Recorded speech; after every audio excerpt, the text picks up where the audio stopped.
Hello everybody, this is Mahendra Sahu and once welcome to MS classes.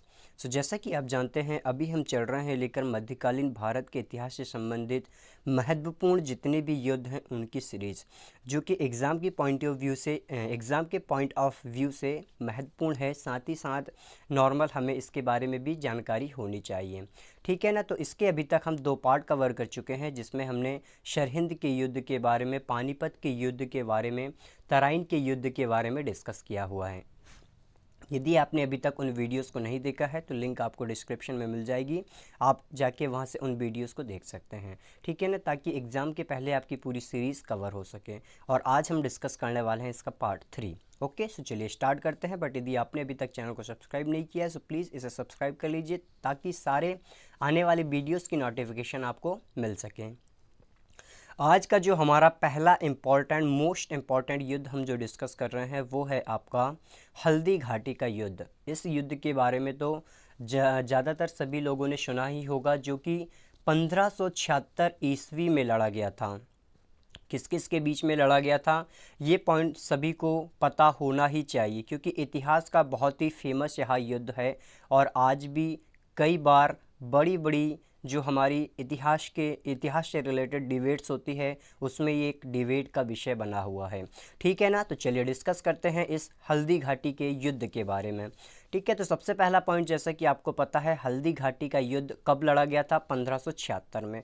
Obviously कहाँ पे लड़ा गया था? राजस्थान में ही एक हल्दी घाटी नामक प्लेस है, ठीक है, हल्दी घाटी नामक जो जगह है वहाँ पे लड़ा गया था। हुआ किस किस के बीच में था? तो महाराणा प्रताप और अकबर के मध्य यह युद्ध हुआ था, है ना। याद रखेंगे आप, सबसे इम्पॉर्टेंट पॉइंट महाराणा प्रताप की ओर, महाराणा प्रताप और अकबर जो थे, मुगल शासक अकबर के बीच में यह युद्ध लड़ा गया था। बट ज़्यादातर पॉइंट ये आपको यहाँ पे अभी तक देखने के लिए मिला होगा पुराने युद्ध में भी, कि अकबर की तरफ से जो युद्ध होता था वो उसके जो सेनापति होते थे, कमांडर होते थे, उन्हीं के द्वारा लड़ा जाता था। और सेम पॉइंट यहाँ पे भी हुआ था कि अकबर की तरफ से, उनकी ओर से इस युद्ध में किसने नेतृत्व किया था? मानसिंह जो उसके सेनापति थे, मानसिंह जो उनके सेनापति थे, उन्होंने इस युद्ध का नेतृत्व किया था। तो कुल मिला के हम क्या बोल सकते हैं कि यह युद्ध महाराणा प्रताप और मानसिंह, जो कि अकबर का एक सेनापति था, उनके बीच में हल्दी घाटी में 1576 ईस्वी में लड़ा गया था, ठीक है ना। ये तो हुआ हमारा introduction about the Haldi Ghati युद्ध।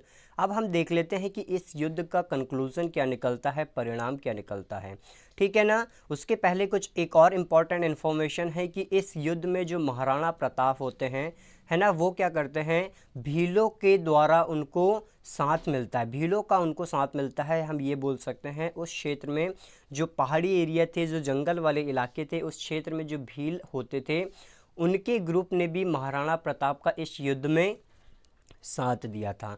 बट यदि लास्ट में परिणाम की बात की जाए 1576 में हुए इस हल्दी घाटी के युद्ध के, तो इस युद्ध का कोई सटीक परिणाम नहीं निकलता है, क्योंकि महाराणा प्रताप एक बहुत ही पावरफुल और बहादुर शासक थे, जिन्होंने आखिरी दम तक हार नहीं मानी हुई थी। और उन्होंने मुगल्स के अधीन अपने आप को रखना मंजूर नहीं किया था, स्वीकार नहीं किया था, और इसी के कारण यह युद्ध हुआ था। बट इस युद्ध का कोई भी सटीक कंक्लूजन, सटीक परिणाम नहीं निकला था।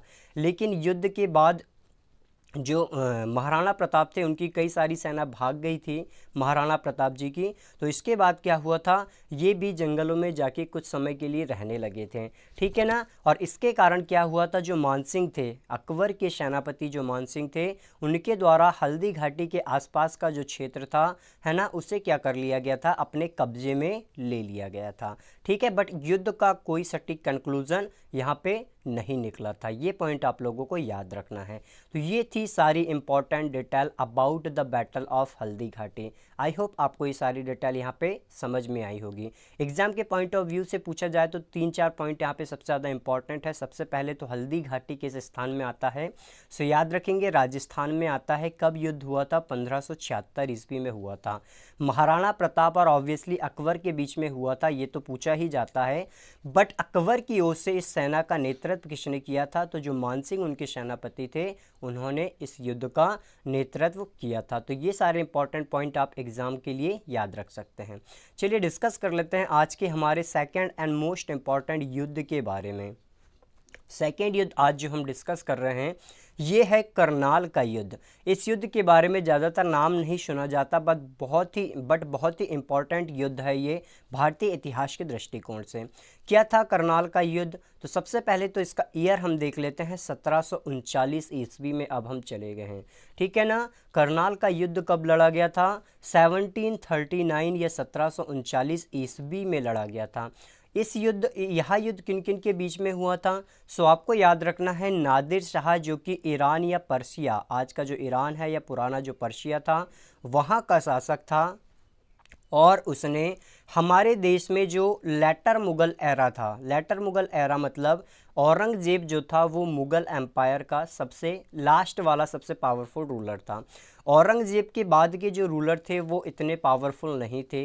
तो उसके बाद क्या होता है, जो वीक रूलर होते हैं उनके साथ उनके कारण क्या होता है, कई दूसरे विदेशी जो इन्वेजनर्स होते हैं, विदेशी आक्रमणकारी होते हैं, वो हमारे देश में अटैक कर देते हैं और लूट पाट के हमारे देश की जो भी प्रॉपर्टी वेल्थ है वो अपने देश ले जा लेते हैं। इसी तरह क्या हुआ था 1739 ईस्वी में, उस समय पे मुग़ल शासक थे मोहम्मद शाह, जिन्हें रंगीला भी कहा जाता था। ये पॉइंट आपको याद रखना है। 1739 में जब करनाल का युद्ध हुआ था उस समय मुग़ल शासक थे मोहम्मद शाह, जिन्हें रंगीला भी कहा जाता था। उनके समय पे ईरान के जो शासक थे नादिर शाह, इन्होंने दिल्ली पर अटैक कर दिया था। कहाँ पे? ऑब्वियसली दिल्ली उस समय पे कैपिटल हुआ करती थी मुगल्स की, तो दिल्ली पर अटैक कर दिया था। और अटैक करने के बाद इस युद्ध में मोहम्मद शाह रंगीला को इन्होंने पराजित कर दिया था। और पराजित तो किया, बट इन्होंने इस रीजन को कैप्चर नहीं किया। इन्होंने क्या किया कि दिल्ली से जितनी भी प्रॉपर्टी थी उसे लूट के ये अपने देश लेके चले गए। बड़े स्तर पर इन्होंने, कहा जाता है कि एक लंबे समय तक यहाँ पे दिल्ली या दिल्ली के आसपास के, दिल्ली की बात करें या दिल्ली के आसपास के जो क्षेत्र थे उनको लूटा हुआ था, है ना। तो इसीलिए ये इतिहास में बहुत ज़्यादा फेमस है। और इसी लूट में सबसे इम्पॉर्टेंट चीज़ जो उन्होंने हमारे देश से लेके गया था वो था मयूर सिंहासन। शायद आप लोगों ने सुना होगा या नहीं भी सुना है।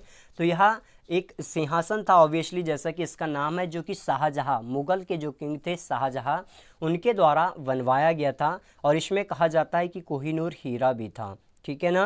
तो याद रखेंगे, ये अपने साथ इस युद्ध के बाद, करनाल के युद्ध के बाद, नादिर शाह क्या लेके चला जाता है? मयूर सिंहासन, पिकॉक थ्रोन अपने साथ लेके चला जाता है। और जो कोहिनूर डायमंड था या कोहिनूर हीरा था उसे भी वो अपने साथ लेके चला जाता है। ठीक है ना। तो ये सारे पॉइंट आपको याद रखने हैं। एग्जाम के पॉइंट ऑफ व्यू से देखें तो यह युद्ध कब लड़ा गया था? 1739 ईस्वी में लड़ा गया था। दिल्ली पर अटैक किसने किया था? नादिर शाह ने किया था। उस समय पे मुग़ल का शासक कौन था? तो मोहम्मद शाह, जिसे रंगीला का टाइटल भी दिया जाता था, वो शासक था। ठीक है ना। इस युद्ध के बाद जो नादिर शाह थे उन्होंने कौन सी चीज़, दो चीज़ें इंडिया से लेके गई हुई थी, तो कोहिनूर हीरा और साथ ही साथ मयूर सिंहासन उन्होंने इंडिया से लेके गया हुआ था। मयूर सिंहासन जो था वो शाहजहाँ के द्वारा बनवाया गया था। ठीक है ना। और इसमें कोहिनूर हीरा भी लगा हुआ था। इसी तरह बात की जाए नादिर शाह कहाँ से बिलोंग करता था, तो ये पर्शिया या ईरान से बिलोंग करता था। ये इंपॉर्टेंट क्वेश्चन एग्जाम में पूछे जाते हैं related to the battle of Karnal that was fought in 1739 between Nadir Shah and Mohammad Shah Rangila. Okay, so आप याद रखेंगे ये सारी डिटेल। ओके, अब हम बात करते हैं हमारे तीसरे एंड मोस्ट इम्पॉर्टेंट बैटल के बारे में, that is the third battle of Panipat या पानीपत का तीसरा युद्ध। कब यह युद्ध लड़ा गया था? किस किस के बीच में यह युद्ध लड़ा गया था?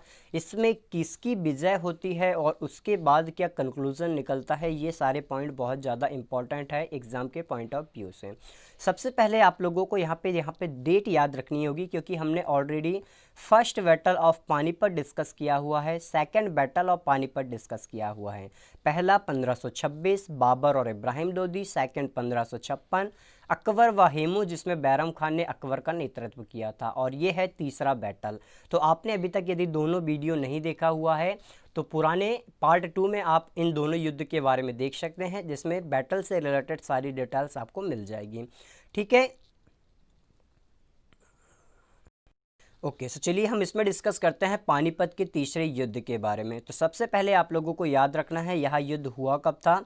14 जनवरी सन 1761 ईस्वी में। या कम से कम ईयर तो याद होना ही चाहिए, 1761 ईस्वी में पानीपत का युद्ध लड़ा गया था। किन दो पार्टियों के बीच में यह युद्ध लड़ा गया था? सो यह युद्ध लड़ा गया था मराठाओं के बीच में, है ना। एक तरफ तो थे हमारे मराठा और दूसरा था अहमद शाह अफगानी अहमद शाह अब्दाली, जो कि एक अफ़गान शासक था। ठीक है ना। तो ये दोनों पॉइंट आपको सबसे पहले याद रखना है। मराठाओं और अहमद शाह अब्दाली के बीच यह युद्ध लड़ा गया था। अब अहमद शाह अब्दाली तो एक तरफ का सेनापति हो गया, ठीक है। दूसरी तरफ मराठाओं का सेनापति कौन था? मराठाओं की ओर से इस युद्ध का नेतृत्व किसने किया था? सो सदाशिवराव भाऊ जो थे, उन्होंने इस युद्ध का नेतृत्व किया था और साथ ही साथ उनके साथ थे विश्वास राव। ठीक है। सो सदाशिवराव भाऊ, विश्वास राव, ये दोनों ने क्या किया था? मराठा सेना का नेतृत्व किया था। बट इस युद्ध का कंक्लूजन क्या निकलता है? कहा जाता है कि 14 जनवरी 1761 को जब ये बैटल हुआ था, तो उस समय पे शुरुआती समय में, है ना, शुरुआती समय में जो मराठा सेना थी वो बहुत ज़्यादा पावरफुल थी। उन्होंने पूरी तरह से अहमद शाह अब्दाली की सेना को क्या करके रखा था? पीछे करके रखा हुआ था। इस युद्ध में वो लीड में चल रहे थे। बट अचानक से कुछ कंडीशंस ऐसी होती है, कुछ फिज़िकल कंडीशंस होती है, साथ ही साथ कुछ ऐसी कंडीशंस हो जाती है जिसके कारण क्या होता है कि ये जो सेना होती है मराठाओं की, ये धीरे धीरे धीरे धीरे कमज़ोर पड़ने लगती है। ठीक है ना। और जैसे ही धीरे धीरे ये सेना कमज़ोर पड़ती है, इसका फ़ायदा कौन उठा लेता है? अहमद शाह अब्दाली उठा लेता है। ठीक है ना। और सबसे पहली बात यहाँ पे यह कहा जाती है कि जो विश्वास राव थे, है ना, इनको क्या होता है, अचानक से एक कोई गोली लग जाती है, या बोल सकते हैं कि इनको कुछ ऐसा घाव टाइप का हो जाता है जिसके कारण इनकी मृत्यु हो जाती है। इसके बाद जो सदाशिव राव थे, वो उस समय पे हाथी पे बैठ के क्या कर रहे थे? युद्ध कर रहे थे। ठीक है ना। और युद्ध कर रहे थे तो जब इन्होंने देखा कि विश्वास राव नहीं है, तो ये क्या करते हैं? उसको ढूंढने के लिए चले जाते हैं। और उसी कारण से क्या होता है, इनकी सेना जो है, इनको लगता है कि सदाशिव राव जो इनके सेनापति हैं, उनकी भी मृत्यु हो गई है। तो पूरी सेना का जो मोटिवेशन होता है वो डाउन हो जाता है, वो इधर उधर बिखरने लग जाती है। और इसी समय पे जो सदाशिवराव भाऊ थे, उनकी भी मृत्यु हो जाती है। और इस तरह से क्या होता है? अहमद शाह अब्दाली इस युद्ध को जीत लेते हैं। ठीक है ना। तो ये सारे पॉइंट आपको in the form of story तो याद रखनी ही हैं। बट मेन पॉइंट आपको क्या याद रखना है यहाँ पे, कि तीसरा युद्ध कब हुआ था? 14 जनवरी सन 1761 को हुआ था। किस किस के बीच में यह युद्ध लड़ा गया था? तो मराठाओं और अहमद शाह अब्दाली के बीच में यह युद्ध लड़ा गया था। मराठाओं की ओर से इस युद्ध का नेतृत्व किसने किया था? तो सदाशिव राव भाऊ ने मराठाओं की ओर से इस युद्ध का नेतृत्व किया था और साथ ही साथ विश्वास राव भी उनके साथ थे। बट इस युद्ध का कंक्लूजन क्या निकलता है? इस युद्ध में जो अब्दाली है उसकी विजय होती है और सदाशिव राव और विश्वास राव युद्ध एरिया में शहीद हो जाते हैं। ठीक है। तो ये सारे पॉइंट आपको यहाँ पे याद रखने हैं पानीपत के तीसरे युद्ध से रिलेटेड। ठीक है। तो इस वीडियो में हम इन्हीं 3 इंपॉर्टेंट युद्ध के बारे में डिस्कस करेंगे। नेक्स्ट वीडियो में हम आ जाएंगे हमारे इंपॉर्टेंट बैटल जो कि मॉडर्न इंडिया से रिलेटेड है, या हम बोल सकते हैं कि जो भारतीय इतिहास का जो एक समय था उसको चेंज करने से संबंधित है। ठीक है। तो वो हम नेक्स्ट वीडियो में डिस्कस करेंगे। इस वीडियो में फ़िलहाल इतना ही। यदि वीडियो पसंद आया हो तो प्लीज़ लाइक कीजिए, शेयर कीजिए, और हो सके अभी तक आपने चैनल को सब्सक्राइब नहीं किया है तो प्लीज़ सब्सक्राइब कर लीजिए। Thank you so much.